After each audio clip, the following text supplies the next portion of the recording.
تقریباً 100 کیلومتر دورتر از شهر بخارا در همین حوالی در دهه ساکتره ناحیه غشتوان 145 سال قبل عالم، شاعر، نویسنده، اولین پرزیدنت اکادمی علم‌های تاجیکستان، سردفتر ادبیات معاصر تاجیک و قهرمان تاجیکستان صدرالدین عینی تولد شده است.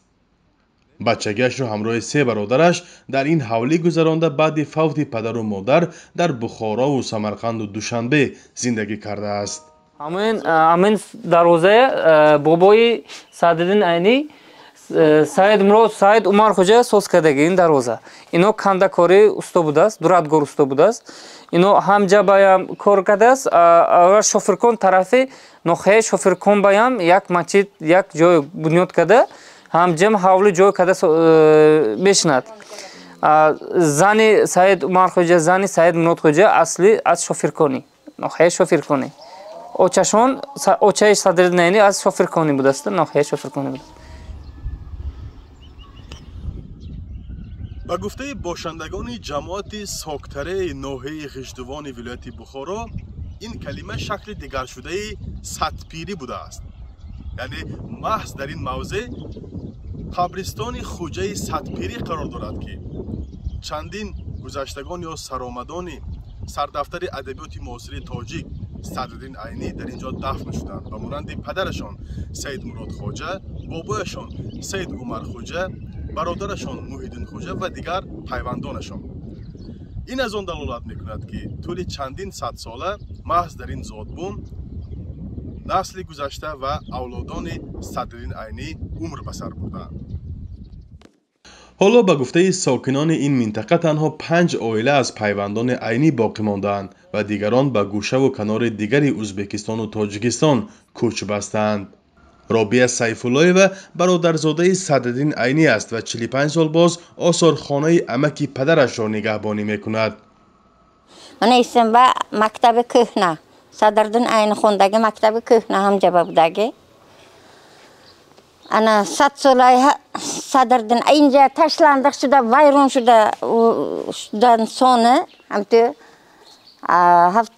1978 سال صدرالدین عینی تولدشان 100 سالگیش یوبیلی وای شد. اینجا همون خوندگی مکتب کهنشونه یونسکو قرارش کرده صدرالدین عینی موزه کردن تشکیل کردن. 78 سال بوده این جنگ موزه چی میگن کار شده است، فعالیت میبرد.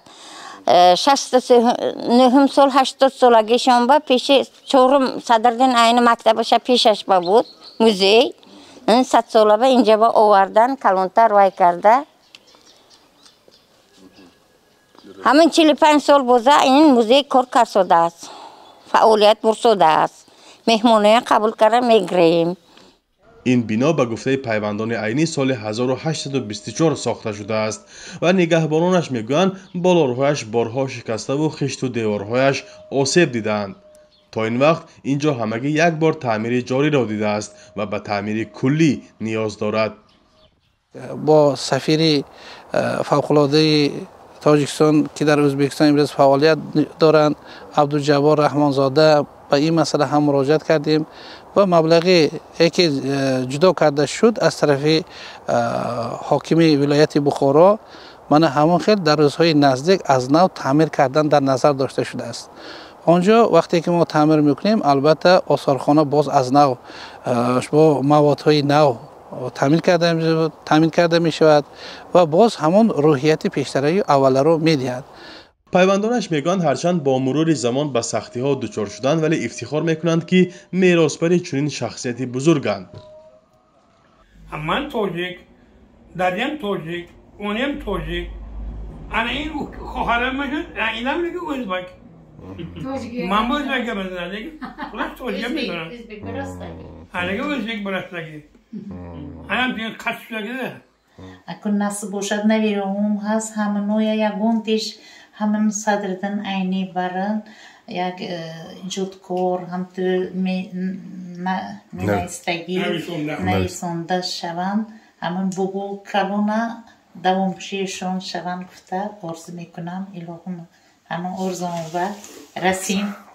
حالا بغیر از این آثارخانه یک محله، مکتب و یک خواجگی دهقانی جماعت ساکتری را به نام صدرالدین عینی گذاشتند.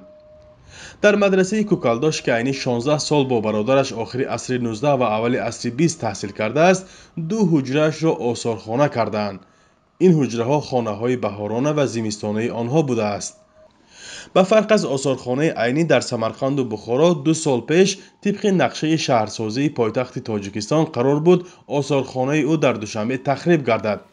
ایده از روشنفکران تاجیک و مسئولان 4 سازمان ایجادی با پایفشاری مانع ویران کردن این خانه موزه گردیدند.